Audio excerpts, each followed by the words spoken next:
Porque está en Costa Rica Jenny Dador, a quien apreciamos y queremos, secretaria ejecutiva de la Coordinadora de Derechos Humanos, y justamente están allí trabajando este tema en el Sistema Interamericano de Derechos Humanos. ¿Cómo te va, Jenny? Qué gusto conversar contigo. Bienvenida. Hola, Carlos. Buenos días. Perdóname por la espera y por estos minutos, pero queríamos un poquito contextualizar la importancia del trabajo que están haciendo la Coordinadora, Oxfam, Demus, Flora Tristán, Manuela Ramos, que han presentado y han expuesto en el Sistema Interamericano los aportes de una opinión consultiva sobre el derecho al cuidado. ¿De qué se trata exactamente este proceso, Jenny? Así es, Carlos.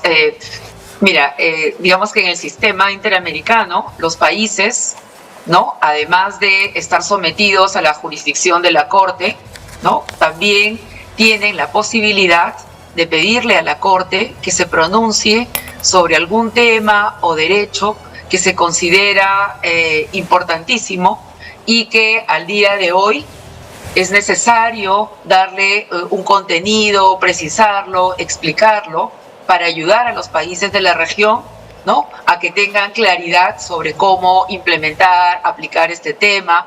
Y lo importante también es que en eso consisten las opiniones consultivas de la Corte, ¿no? Es como que los países, en este caso fue Argentina, le consulta a la Corte un tema en específico. Claro. Y eso que la Corte luego al final comunica, saca la opinión consultiva, el resultado de este proceso es vinculante para los países, ¿no? Entonces, en este caso fue el gobierno de Argentina el que le pregunta a la Corte cuál es el contenido de este derecho, cómo se vincula con los otros derechos ya existentes, etcétera, ¿no? Y sobre eso es que los distintos países de la región, la academia, organizaciones, en el caso como las nuestras, de derechos humanos, contribuimos también enviando unas observaciones a esta opinión y luego viniendo a presentarlas a la Corte.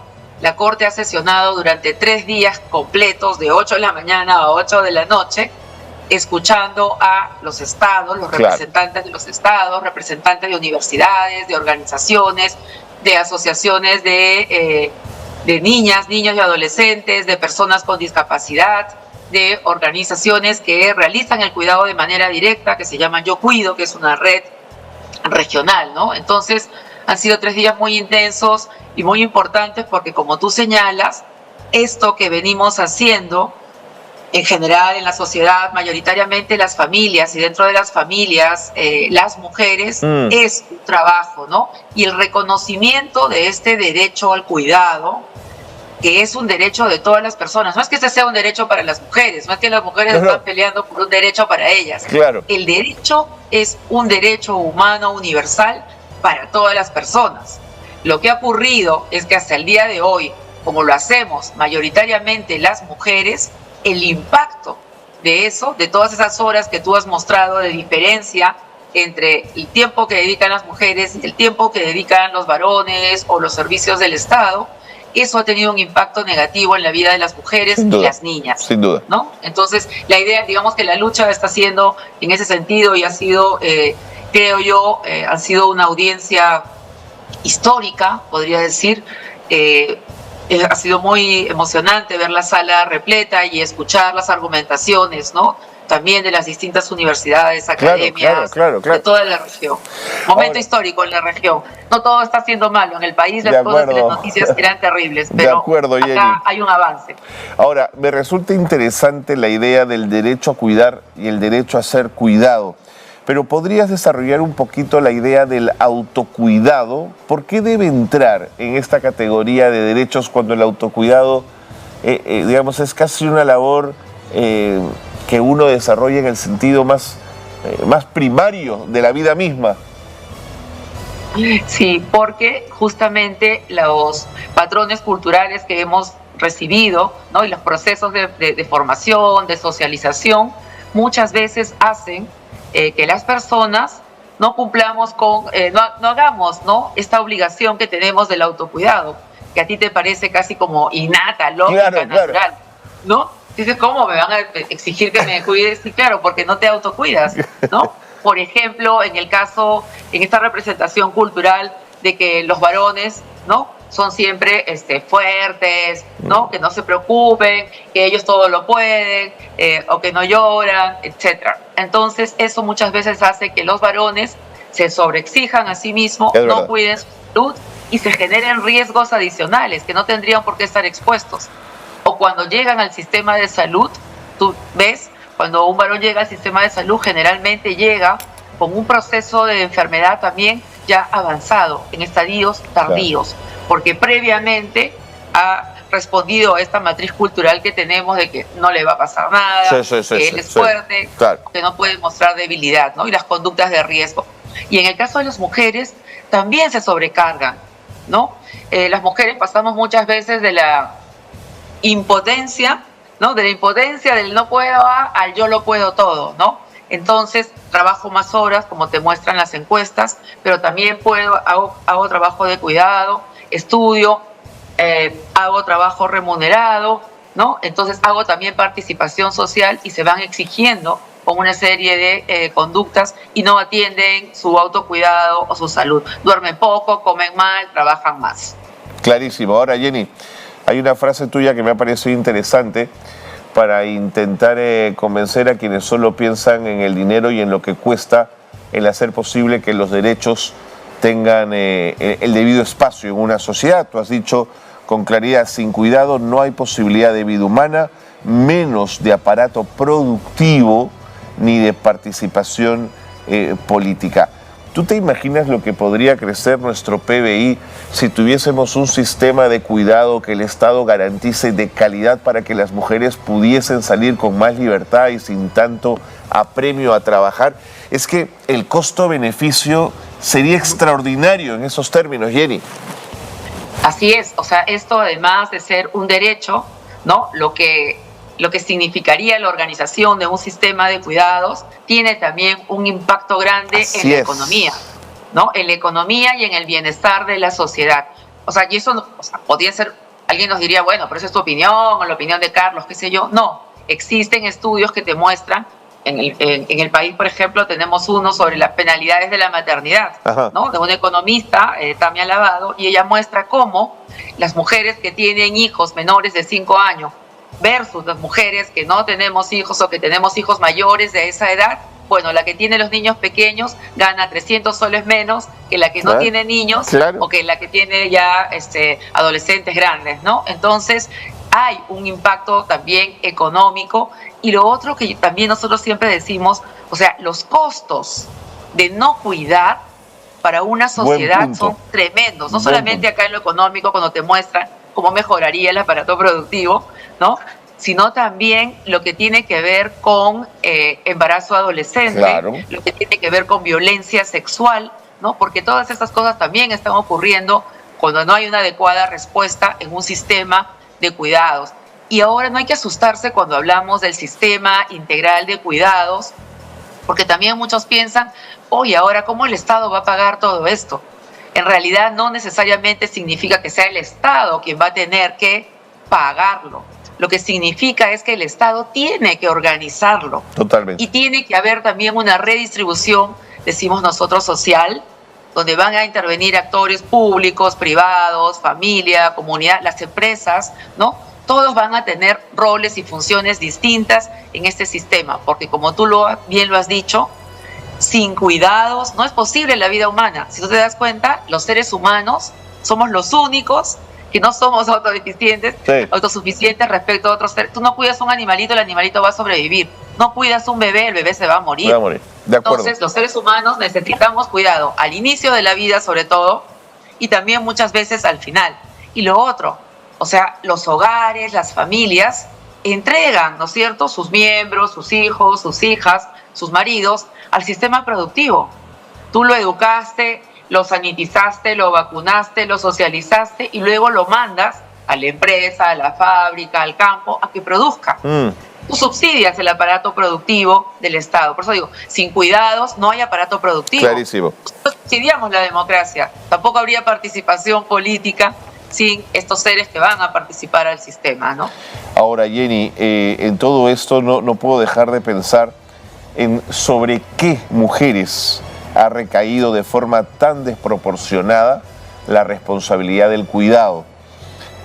Porque claro, en los niveles socioeconómicos medios y altos, la profesionalización de buena parte de la familia ha sido posible porque en casa hubo alguien que se encargó del cuidado y a quien se le contrató.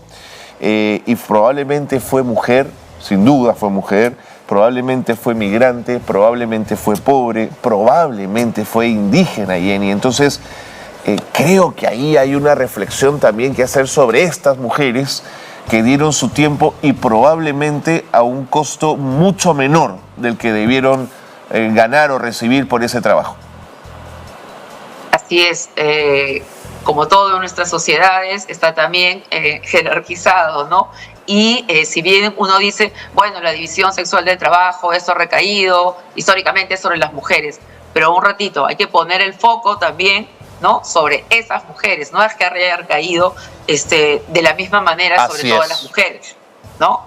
Quienes tenemos el recurso, efectivamente, podemos contratar y pagar una persona el día de hoy con derechos, ¿no? No hace mucho, el día de hoy con derechos, porque se hizo una ley de las trabajadoras del hogar, pero ¿quiénes son esas trabajadoras del hogar? ¿No? Son efectivamente migrantes, ¿no? Muchas veces niñas, ¿no? Adolescentes, sí. ¿Verdad?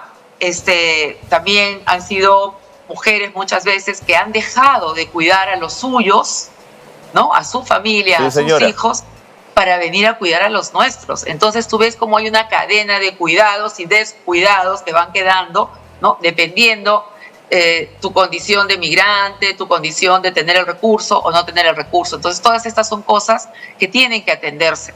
O sea, la sociedad no puede seguir organizando, ¿no es cierto? El cuidado es lo más importante que tenemos en base a estas jerarquías e injusticias.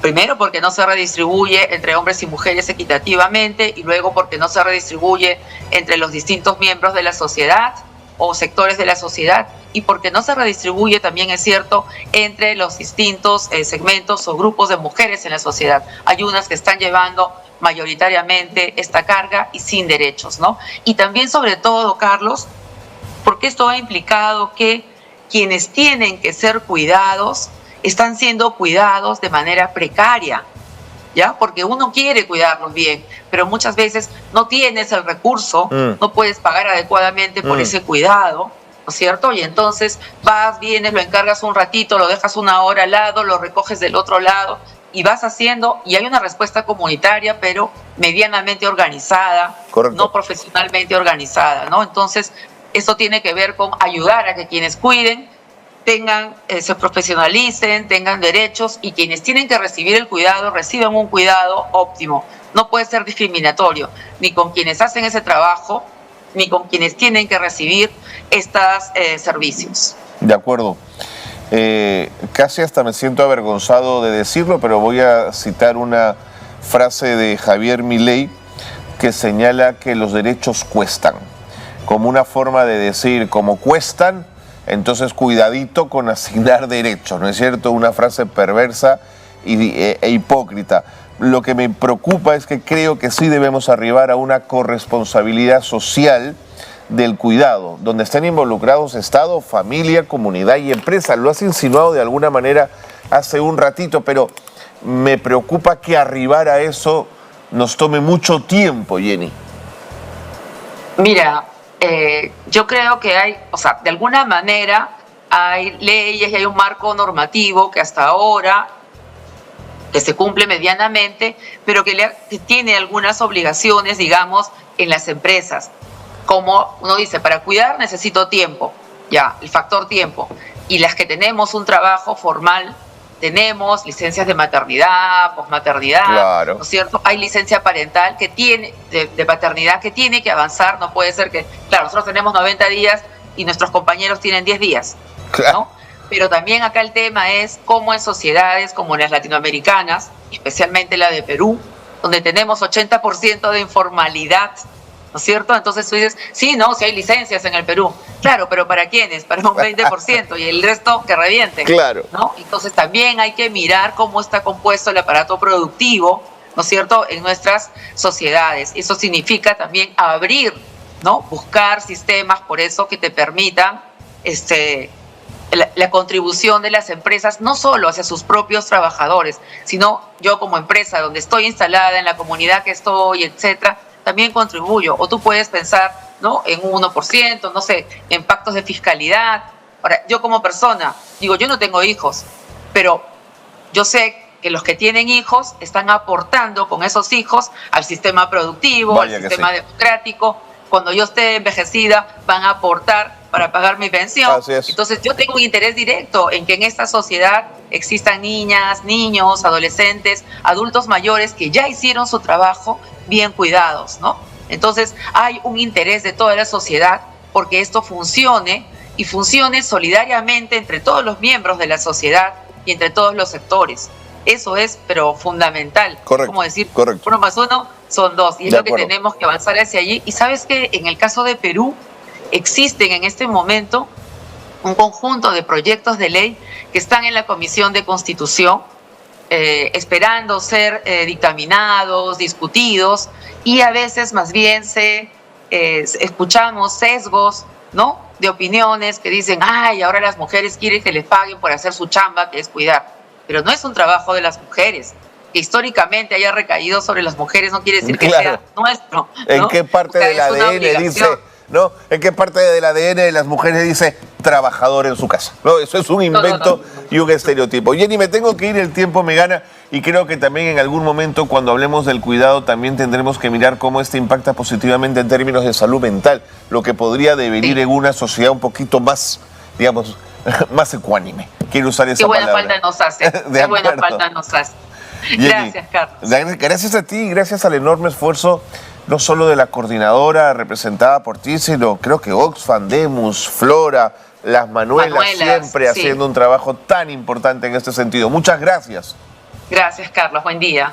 Jenny Dador ha estado con nosotros, ahí la han escuchado, secretaria general de la Coordinadora Nacional de Derechos Humanos. El tema es fascinante, cómo de pronto con el devenir de los tiempos hemos dicho, no, eso es un tema de mujeres. Las mujeres tienen que encargarse de los niños, ¿no? Bueno, es evidente que hay una etapa cuando los niños nacen donde el niño es dependiente de la mujer, pero eso es corto. El resto del tiempo los hombres tendríamos que tener responsabilidades con los adultos mayores. Cuando hay que cuidar a adultos mayores suelen ser las hijas mujeres las que se encargan de nuestros padres. Y la pregunta es ¿por qué? ¿Por qué? ¿No es cierto? Que igual con las personas en situación de discapacidad, son mujeres las principales responsables del cuidado. Entonces, ahí hay cosas que revisar. Y no viene desde sectores radicales del feminismo, dejémonos de absurdos. Tiene que ver con tiempo y con lo justo y con el equilibrio.